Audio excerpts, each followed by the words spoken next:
জাহান্নামের আগুন ভোগ করতে পারবা, ওই পরিমাণ গুনাহ কইরা তারপর যাইও। কিন্তু বাজান জাহান্নামের আগুন এমন তাজের হবে, শরীরের যে কোনো জায়গায় লাগার সঙ্গে সঙ্গে ওই আগুন যে কলিজা পর্যন্ত পয়সা যাবে। আমি বলছি না, আল্লাহ বলছে নারুল্লাহিল মুকাদাতুল্লাতি তাত্তালিউ আলাল আফইদা, জাহান্নামের আগুন কলিজা পর্যন্ত পয়সা যাবে। ওই এক সেকেন্ড আযাব সহ্য করার শক্তি দুনিয়ার কোনো মানুষের নাই। এই জন্য আমার বাজানদেরকে বলবো, দুনিয়ার আগুনে 1 মিনিট আঙ্গুল রাখার শক্তি কারো নাই, কিন্তু আল্লাহ রাসূল বলেন দুনিয়ার আগুনের চেয়ে 70 গুণ তেজের আগুন জাহান্নামের আগুন। ওই আগুনে কেমনে জ্বলবা চিন্তা কইরা তারপর মাওলার কবরে রওনা করো। মাঝে মাঝে একটু নিরিবিলি চক্ষু বন্ধ করে একটু মুরাকাবা করো, দুনিয়ার জিন্দেগি সম্পর্কে চিন্তা করো।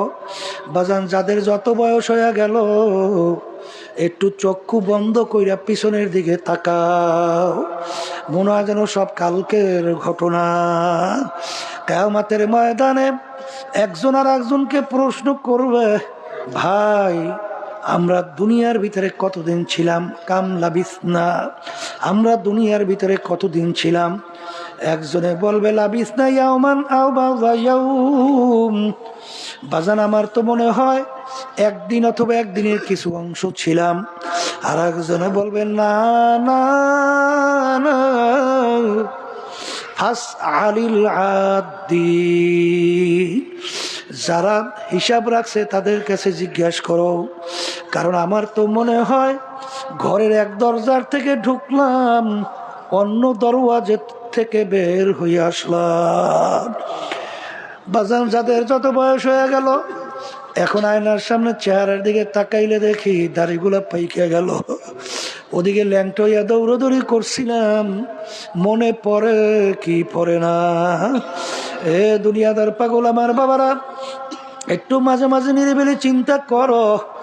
যাদেরকে নিয়ে একসঙ্গে বাজারে বাজার করলাম, চায়ের টেবিলে চা খাইলাম, গল্পের টেবিলে গল্প করলাম, আরে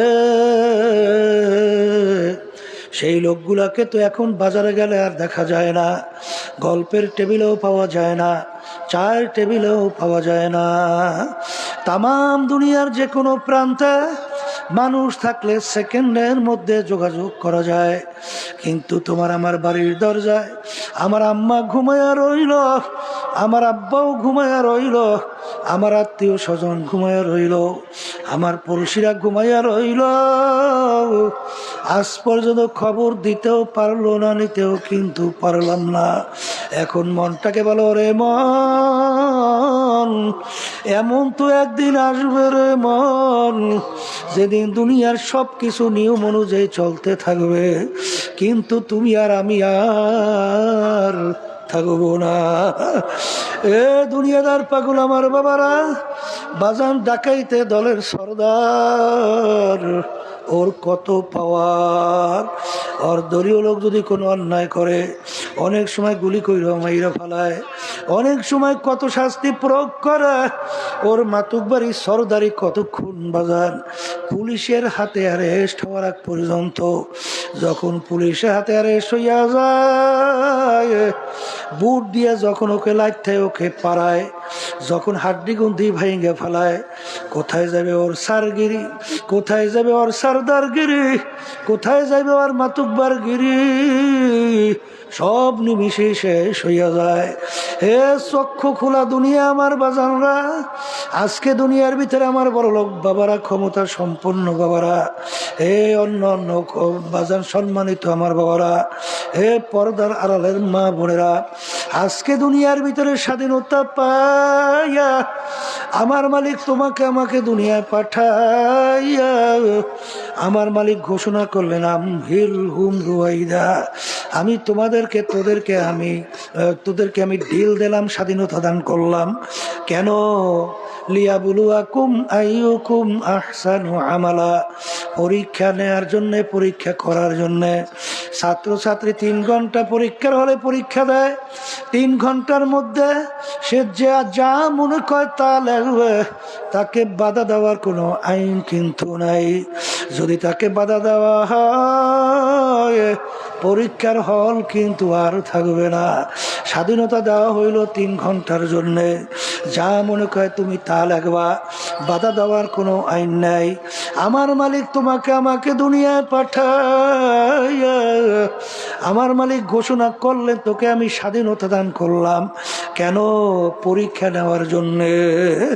দুনিয়াটা হলো একটা পরীক্ষার হল। এই পরীক্ষার হলের মধ্যে আমার মালিক স্বাধীনতা দান কইরা পরীক্ষা করবে। লিয়াবলুয়াকুম আইয়ুকুম আহসানু আমালা, কে আমার হুকুম অনুযায়ী ভালো কাজ করছো, কে আমার হুকুমের বিরুদ্ধাচরণ করছো। এই পরীক্ষার জন্যই তোকে আমি স্বাধীনতা দুনিয়ার ভিতরে দান করলাম। কিন্তু মনে রাখিস, কুল্লু নাফসিন যায়িকাতুল মউত, তোদের প্রত্যেকের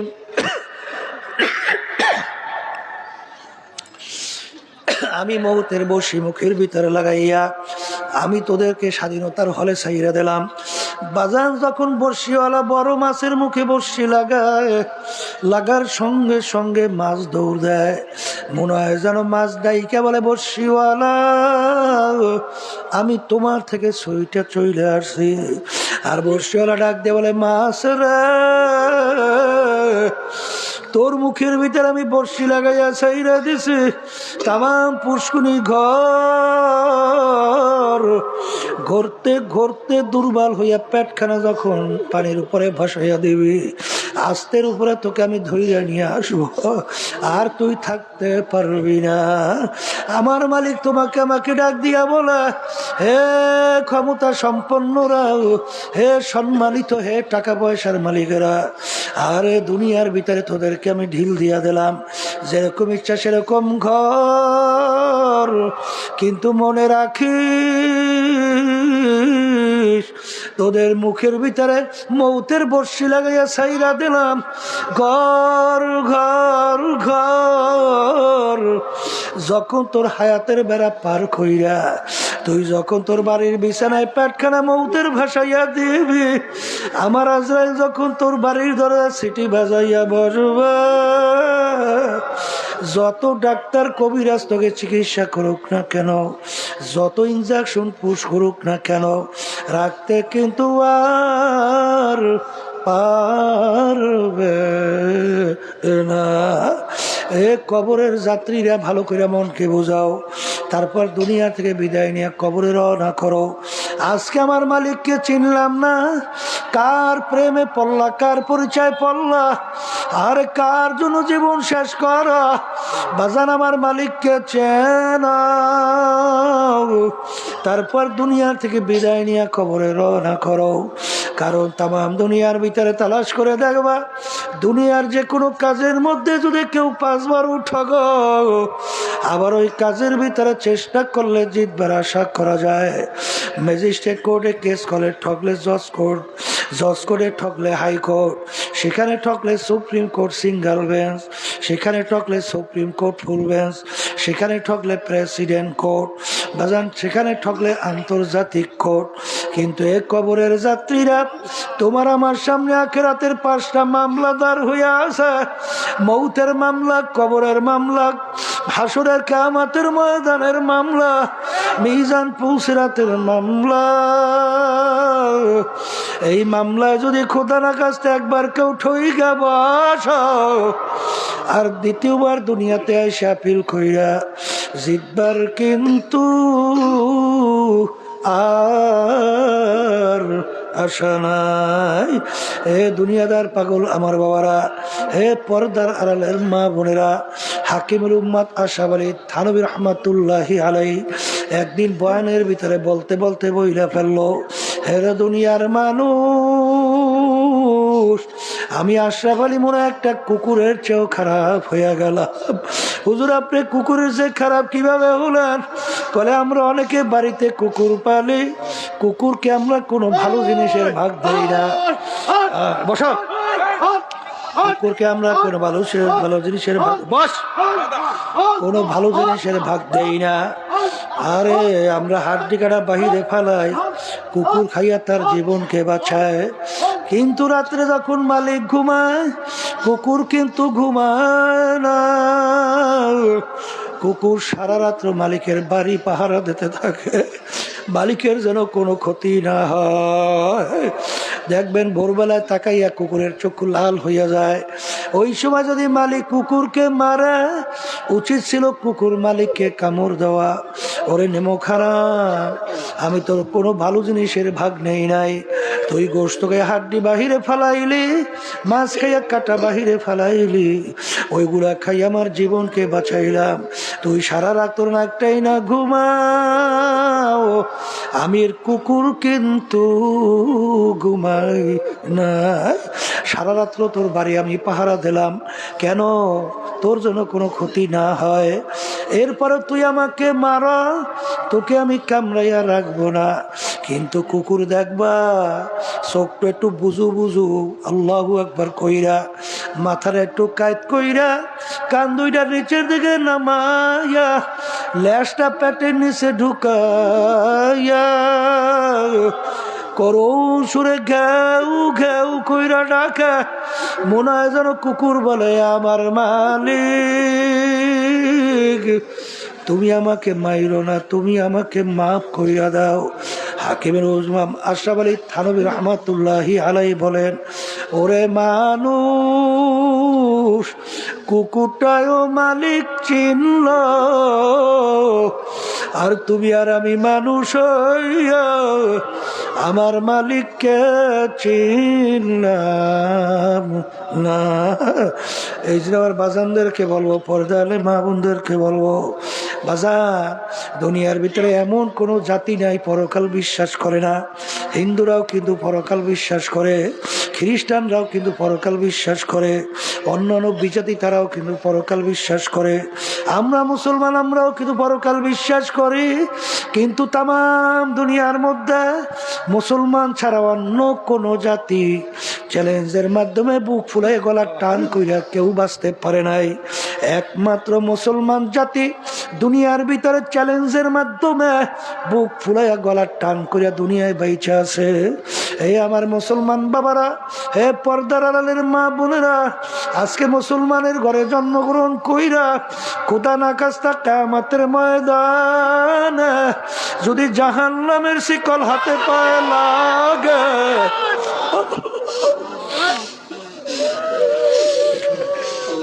এর চেয়ে কপাল পোড়ার সারে জাহানে হইতে পারে না। বাজান এই জন্য আমার আব্বাজান রহমাতুল্লাহ আলাইহির মুখে শুনতাম, আমার আব্বাজান প্রায় বলতেন, যেই মামলার তদবির নাই তার কিন্তু খালাস নাই, যেই মামলার তদবির নাই তার কিন্তু খালাস নাই। দুনিয়ার যে কোনো কাজের ভিতরে তুমি যদি শ্রম না দাও, ওই কাজে ভালো ফলাফলের আশা করা যায় না। আরে দুনিয়ার যে কোনো কাজের ভিতরে তুমি যদি চেষ্টা না করো, ওই কাজের কিন্তু ভালো ফলাফলের আশা করা যায় না। আর দুনিয়া মাজরাতুল আখিরা, এই দুনিয়াটা হলো আখিরাতের ফসল সম্পদ কামাই করার জায়গা। এ কবরের যাত্রীরা, সাহাবায়ে কেরামদের ইতিহাস পড়িরা দেখো, আল্লাহর ওলিদের ইতিহাস পড়িরা দেখেন, আল্লাহর খাস বান্দাদের বান্দীদের ইতিহাস পড়িরা দেখেন, সাহাবায়ে কেরামদের ইতিহাস পড়লে দেখবেন ওমর ফারুক রাদিয়াল্লাহু তাআলা আনহু অর্ধেক দুনিয়ার রাজত্ব করছিলেন। বাজান বাংলাদেশের মতো প্রায় 200 দেশের রাজা। বাজান ওমর ফারুক রাদিয়াল্লাহু তাআলা আনহু আমার মাওলার ভয়, আমার মাওলার জাহান্নামের ভয়, আমার মাওলার আযাব গজবের ভয়, কানতে কানতে গালের ভিতরে 2টা দাগ পইরা গেছিল। লোকেরা বলে, হযরত ঔষধ লাগান, দাগ ভালো হবে। তিনি বলে, আমার সাথীরা কিয়ামতের ময়দানে মালিকের সামনে দাঁড় হব, মালিক যদি প্রশ্ন করে কি জবাব দেব? বলবো, মালিক তোমার ভয়, তোমার আযাব গজবের ভয়, তোমার জাহান্নামের ভয়। কানতে কানতে গালে 2টা দাগ পরাইয়া নিয়ে আসে। বাজার এই ওমর ফারুক রাদিয়াল্লাহু তাআলা আনহু অনেক সময় রাস্তা দিয়ে হাঁটতো, রাস্তার ভিতরে ফেজা কুটা নাড়া পাইয়া হাতের ভিতরে উঠাইয়া তাকাইয়া তাকাইয়া 2 চোখের পানি সাইরা কাঁদে আর বলে, হে আমার দয়ার মালিক, আল্লাহ তুমি আমাকে মানুষ বানাইছো, আরে ফেজা কুটা নাড়া, আরে আমি যদি তোর মতো হইতাম তাইলে তো আমি মাটির সঙ্গে মিলা বিলীন হইয়া যাইতাম। কিন্তু আমি মানুষ, আমার মালিকের সামনে দাঁড়াইয়া জবাব দেওয়া লাগবে, ও ফেজা কুটা নারা, তুই আমার চেয়ে অনেক ভালো। এই ওমর ফারুক রাদিয়াল্লাহু আনহু ইতিহাস পড়লে দেখবেন অনেক সময় আফসোস করতে আর বলতো, মালিক তুমি যদি আমাকে মানুষ না বানাইয়া আমাকে যদি একটা ছাগলের বাচ্চা বানাইতা, তোমার বান্দা বান্দে আমাকে জবাই কইরা পাক কইরা খাইয়া ইবাদত করত, আমি কাজে লাইগা যাইতাম। কিন্তু আমি ওমর মানুষ, আমার মালিক, আমি কি, আমার উপায় হবে? বাজার আল্লাহ অর্ধেক দুনিয়ার রাজত্ব করছিলেন। ওসমান গনি রাদিয়াল্লাহু তাআলা আনহু বাংলাদেশের মতো পারে 350 দেশের রাজত্ব করছিলেন। তার ইতিহাস পড়লে দেখবেন অনেক সময় কবর দেখলে এমন ভাবে অজরে কান্না শুরু করতেন, কানতে কানতে দাঁড়ানো অবস্থায় ঠাস কইরা পইরা যাইত। লোকেরা বলে, হুজুর কবর দেখলে এরকম আপনি কেন অস্থির হইয়া যান?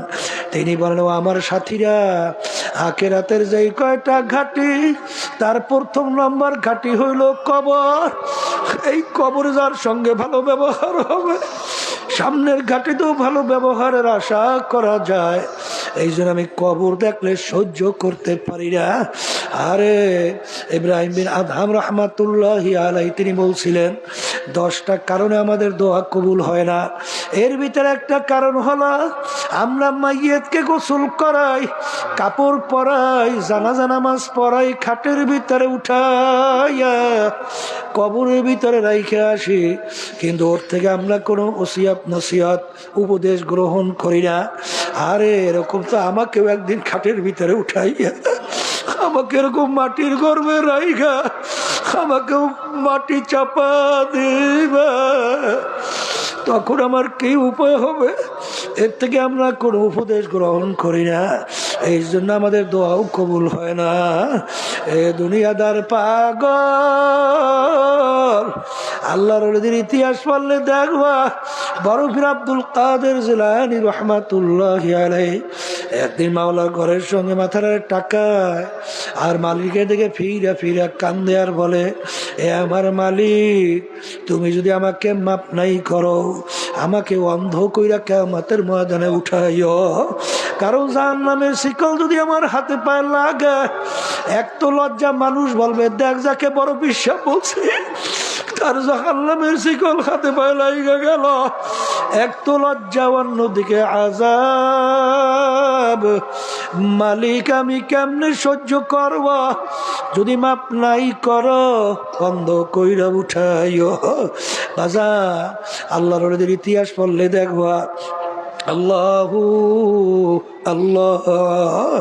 আমার দাদাজান রহমাতুল্লাহ আলাইহি ইন্তেকালের আগে আগে চোখের উপরে বসে পাশেই কবরস্থান, তাকাইয়া তাকাইয়া পোলাপানের মতো করে চিল্লাইয়া কান্দে, দুই চক্ষু দিয়া বাইয়া বাইয়া টপ টপ করে পানি পড়ে, আর করুণ সুরে মাওলার দিকে ফিরা ফিরা ডাক দিয়া বলে, ওরে আমার মাওলারা, তুমি যদি মাপ নাই করো, আমি একা কেমনে থাকবো ওই অন্ধকার কবর?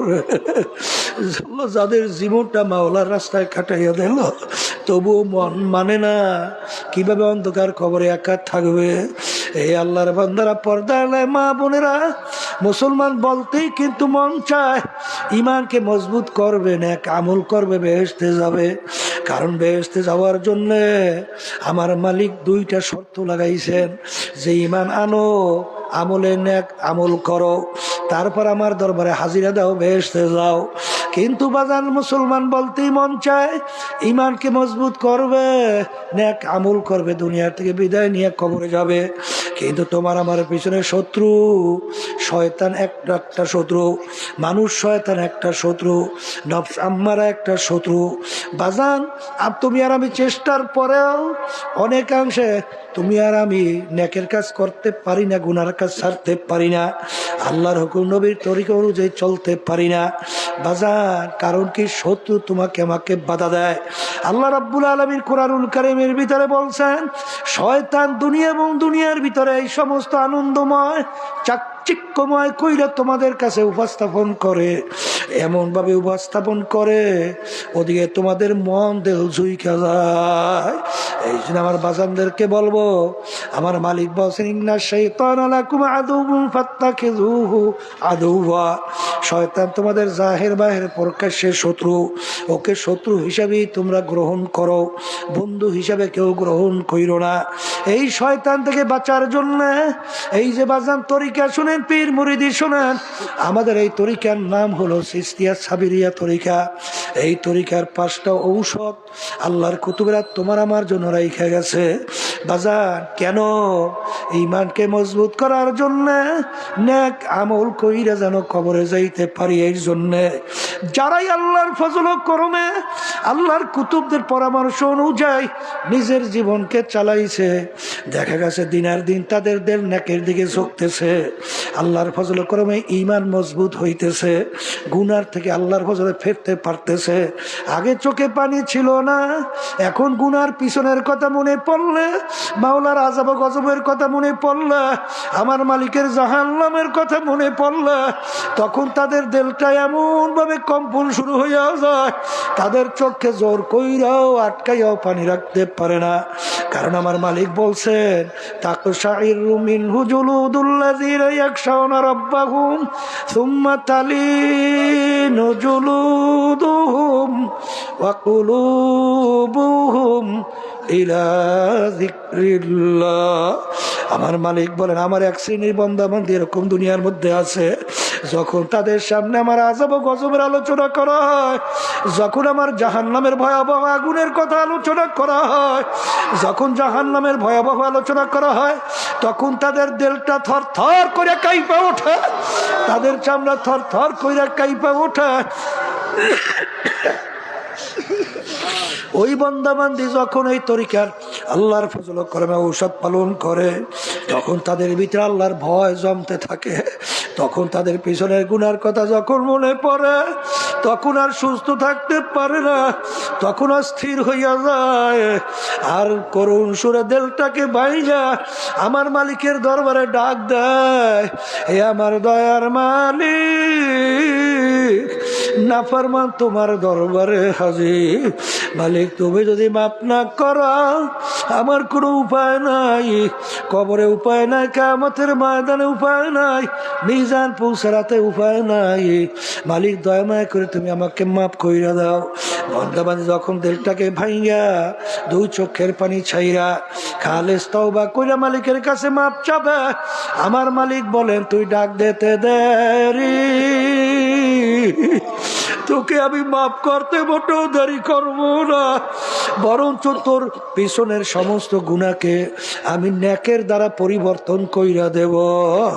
এই জন্য আমার বাজানদেরকে বলবো, বাজান এই তরিকার 1ম নম্বর ঔষধ সকাল সন্ধ্যা আল্লাহর জিকির করা।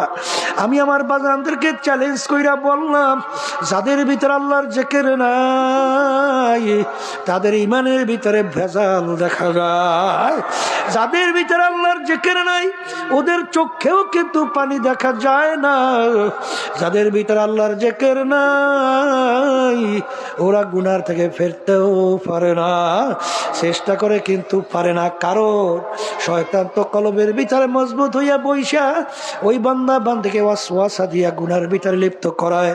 আল্লাহ রাসূল সাল্লাল্লাহু আলাইহি ওয়াসাল্লাম বলছেন, যেই আল্লাহর বান্দা বান্দি আমার উম্মতেরা যারা আমার মাওলার জিকির করবে, ওই জাকিরিনের কলবের ভিতরে শয়তান থাকতে পারে না।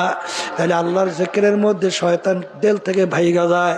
এই জন্য আমার বাজানদেরকে বলবো, ভালো লাগুক বা না লাগুক, কারণ তুমি যখন বইসা লা ইলাহা ইল্লাল্লাহ যখন তুমি জিকির করবা, লা বইলা যখন তোমার মাথা ডান কান্দের দিকে ঘুরাবা, তখন তুমি কি খেয়াল করো? নাই নাই নাই, আমার পীরের গরম নাই, আমার মুফতির গরম নাই, আমার মুহাদ্দিসের গরম নাই, আমার শাইখুল হাদিসের গরম নাই, আমার মুহতামিমের গরম নাই, আমার চেয়ারম্যান এমপি মিনিস্টারের গরম নাই, আমার টাকার গরম নাই, আমার শিক্ষার গরম নাই, আমার বংশের গরম নাই, আমার সভাপতি সেক্রেটারির কোনো গরম নাই, গয়রুল্লাহকে দিল থেকে ফালাইয়া দাও। নাই নাই নাই। মাথা ঘুরাইয়া বামদুদে 2 আঙ্গুল নেছে কলব, মাওলার নূর থাকবার জায়গা, কলবের উপরে ধাক্কা দেয় ইল্লাল্লাহ। আর দিলে দিলে মানা খেয়াল করে আল্লাহ বাদে কেহ মাবুদ নাই, লা মাহবুবা ইল্লাল্লাহ, লা মাতলুবা ইল্লাল্লাহ, লা মাশুকা ইল্লাল্লাহ, লা মাহবুবা ইল্লাল্লাহ, লা ইলাহা ইল্লাল্লাহ মুহাম্মাদুর রাসূলুল্লাহ। এরকম গায়রুল্লাহকে কলব থেকে ফালাইতে ফালাইতে এক পর্যায়ে দেখবা তোমার দিলটা গায়রুল্লাহ থেকে খালি হয়ে গেছে। তখন ওই আল্লাহর বান্দা ডাক দিয়া বলে, এ হার তামান্না দিল সে রুখসাত হো গই, अब तो आज़ाद अब तो খেলওয়াত আ গই। এ আমার দয়ার মালিক, এখন তুমি একটু আমার কলবের দিকে তাকাইয়া দেখো, আমার কলব সব জিনিসের যে খালি করে ফেলছে। এখন তুমি দয়া মায়া কইরা তুমি একটু আমার কলবের মধ্যে আসো। বাজার মাওলার জিকির করলে ঈমান মজবুত হয়। কারণ কি, লা ইলাহা ইল্লাল্লাহ পড়তে পড়তে পড়তে পড়তে এক সময় দেখবা সমস্ত ক্ষমতার মালিক আল্লাহ, আইন দেওয়ার মালিক আল্লাহ, রেজেক দেওয়ার মালিক আল্লাহ, জোরে বলেন বাঁচাই না মারুই না মালিক আল্লাহ, রোগ দেওয়ার মালিক আল্লাহ, ভালো করার মালিক আল্লাহ। এক পর্যায়ে দেখবা কিছুই আমার মালিক ছাড়া সেই বান্দা বান্দি বুঝবে না, তখনই ঈমান নির্ভেজাল হয়ে যাবে। আর আল্লাহর রাসূল বলছেন, আখলিস দীনাকা ইয়াকফিকা আমালুল কলিল। তুমি যদি ঈমানকে নির্ভেজাল করতে পারো, তোমার অল্প নেক আমলই তোমার জান্নাতে যাওয়ার জন্য যথেষ্ট। এই জন্য আমার বাজানদেরকে বলবো, পর্দালে মা বোনরা যারা শুনতেছেন, বাজান আল্লাহর থেকে সকাল সন্ধ্যায় ছাইরেন না। কারণ বাজান শয়তান থেকে বাঁচার জন্য, ঈমানকে মজবুত হওয়ার জন্য, আল্লাহর মহব্বত ভিতরে পয়দা করার জন্য আল্লাহর জিকির বেশি বেশি করা লাগবে। কারণ মান আহাব্বা শাইআন আকসারা যিকরাহু, যে যেই জিনিসকে বেশি মহব্বত করে তার জিকিরও কিন্তু সে বেশি বেশি করে।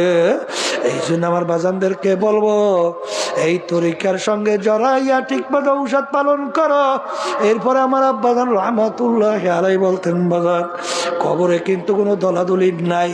কেউ যদি কবরে পরিচয় দাও আমি চরমনাইয়ের মুরিদ, এই পরিচয় কিন্তু কবরে কাজ হবে না। কেউ যদি পরিচয় দেয় আমি অমুক দলের লোক, এই পরিচয় কিন্তু কবরে কোনো কাজ হবে না। কারণ কবরে কিন্তু প্রশ্ন 3টা, মান রব্বুকা, অমা দীনুকা, অমান নাবিয়ুকা। এই 3 প্রশ্নের ভিতরে কোথাও কিন্তু নাই তুমি চরমনাইয়ের কিনা, তুমি সারসিনার কিনা, তুমি ফুরপুরা জৈনপুরার কিনা, তুমি তাবলিগের কিনা, জামাত ইসলামের কিনা, তুমি চরমনাইয়ের কিনা, তুমি তা অমুক আওয়ামী লীগের কিনা, তুমি বিএনপির কিনা, তুমি অমুক টমুক সমুক অমুক বংশের কিনা। এই প্রশ্ন কিন্তু কবরের মধ্যে নাই।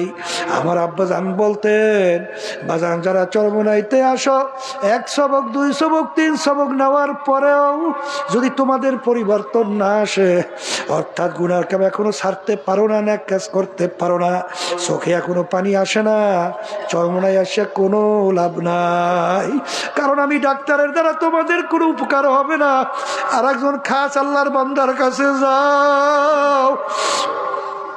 কারণ বাজার তোমার কবরে তুমি যাবা, আমার কবরে আমি যাব। তোমার কবরে প্রশ্নের উত্তর তুমি দেবা, আমার কবরে প্রশ্নের উত্তর আমি দেব। কবরে কিন্তু কোনো টাকার গরম নাই, ক্ষমতার গরম নাই, বংশের গরম নাই, কোনোই কিন্তু গরম নাই। এই জন্য আমার ভাইদেরকে বলবো, পর্দালে মা বোনদেরকে বলবো, মুসলমান বলতেই কিন্তু মন চায় ঈমানকে মজবুত কইরা, নেক আমল কইরা, গুনার থেকে ফিরা দুনিয়ার থেকে বিদায় নিয়ে কবরে যাবে। কিন্তু বাজার আল্লাহর হুকুম তো মানো না, কেমনে ফেরবা? আমার মালিক বলেন কুনু মা'আস সাদিকিন, তোমরা সাদিকিন বান্দাদের সঙ্গী হইয়া যাও। আর সাদিকিন বান্দাদের সঙ্গী না হইয়া একা একা চইলা, যার মুরব্বী নাই তার মুরব্বী হয় শয়তান। এই জন্য আমার বাজানদেরকে বলবো, পর্দালে মা বোনদেরকে বলবো, আল্লাহর ওলিরা বলছেন কে কয়দিন জাহান্নামের আগুন ভোগ করতে পারবা ওই পরিমাণ গুনাহ কইরা তারপর যাইও। কিন্তু বাজান জাহান্নামের আগুন এমন তাজের হবে, শরীরের যে কোনো জায়গায় লাগার সঙ্গে সঙ্গে ওই আগুন যে কলিজা পর্যন্ত পুইসা যাবে। আমি বলছি না, আল্লাহ বলছেন নারুল্লাহিল মুকাদাতুল্লাতি তাত্তালিউ আলাল আফইদা, জাহান্নামের আগুন কলিজা পর্যন্ত পুইসা যাবে। ওই এক সেকেন্ডে আযাব সহ্য করার শক্তি দুনিয়ার কোনো মানুষের নাই। এই জন্য আমার বাজানদেরকে বলবো, দুনিয়ার আগুনে 1 মিনিট আঙ্গুল রাখার শক্তি কারো নাই, কিন্তু আল্লাহ রাসূল বলেন দুনিয়ার আগুনের চেয়ে 70 গুণ তেজের আগুন জাহান্নামের আগুন। ওই আগুনে কেমনে জ্বলবা চিন্তা কইরা তারপর মাওলার কবরে রওনা করো। আমি আমার বাজানদেরকে বলো, পর্দালে মা বোনদেরকে বলবো, বাজান ঈমানকে মজবুত করা লাগবে, নেক আমল করা লাগবে, গুনার থেকে ফেরা লাগবে। এই জন্য বাজান এই তরিকা চরমনায় যদি ভালো না লাগে, যে কোনো এক সহি তরিকার সাথে জড়াও, খবরদার। কারণ আল্লাহ রসুল বলছেন আমার উম্মতের দল হবে কিন্তু 73টা, 73 দলের ভিতরে 72 দল ধ্বংসপ্রাপ্ত, জাহান্নামে চলে যাবে। 73 জন লোকের ভিতরে 72 জন লোক জাহান্নামী হবে, একটা লোক শুধু বেহেশতি হবে। সাহাবায়ে কেরাম বলছেন আল্লাহ রসুল কোন দল? আল্লাহ রসুল বলছেন মা আনা আলাইহি ওয়া আসহাবি, আমি এবং আমার সাহাবারা যেই নিয়ম নীতি আদর্শের মধ্যে আছি, যারা এই নিয়মে থাকবে তারাই নাজাত পেয়ে জান্নাতি। এই জন্য আমার বাজানদেরকে বলবো, পর্দালে মা বোনদেরকে বলবো, মন চাইলি যেদিকে ইচ্ছা সেদিকে চলা যাবে না। সাহাবায়ে কেরামদের আমলের সঙ্গে কোন তরিকার আমল মেলে, কোন মুরব্বির কথা মেলে, তাদের সঙ্গে আমরা জড়াবো। কারণ বাজার যদি এই পথ বাদ দিয়ে অন্য কোন ওই 72 দলের যে কোনো এক দলের সঙ্গে থাকো, আল্লাহ রসুল বলছেন সহিহ হাদিস, তিরমিজি শরীফের হাদিসে আসছে, মেশকাত শরীফের হাদিসের ভিতরে আসছে, একেবারে সহিহ হাদিস বাজার। এই হাদিস অনুযায়ী অত সহজ মনে করো, অত কিন্তু সহজ না। এই জন্য আমার ভাইদেরকে বলবো, পর্দালে মা বোনদেরকে বলবো, আমার মালিক বড় দয়ার মালিক, বড় মায়ার মালিক। দুনিয়ার বাজান যত আপন হোক না কেন, বড় বড় কঠিন করে অন্যায় করলে লাথি মেরে ঘর থেকে বের করে দেয়, কিন্তু আমার মালিকের সমস্ত নেয়ামত ভোগ কইরা আমার মালিকের হুকুম মানবা না, আমার মালিকও কিন্তু ছাড়বে না।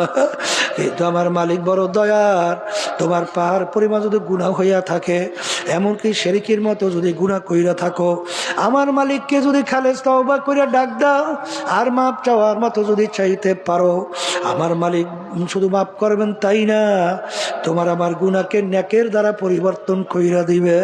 আল্লাহুম্মা আমিন। এই ঘরের মেয়ে লোকেরা হাত উঠাও, গুনার কথা মনে করো, 2 চোখের পানি ফালাও, মালিকের দরবারে কান্দো আর মাপ চাও। যদি কান্না না আসে, মন কি বুঝো রে মন, একদিন এই ঘরের দরজা দিয়া নতুন বউ হয়ে উঠছিল রে মন। কত মেয়ে লোকে শরবত খাওয়াইল, কত মেয়ে লোকে বাতাস করলো, আবার এমন একটা দিন আসবে এই ঘরের দরজা দিয়া মরার লাশ হইয়া বের হওয়া। ছেলে কান্দে মামা করে, মেয়ে কান্দে মা করে, জবাব তো আর দিবা না। এ আল্লাহ, আপনি একটু মাঠের দিকে চাইয়া দেখে আপনার বান্দারা কিভাবে কাঁদলো।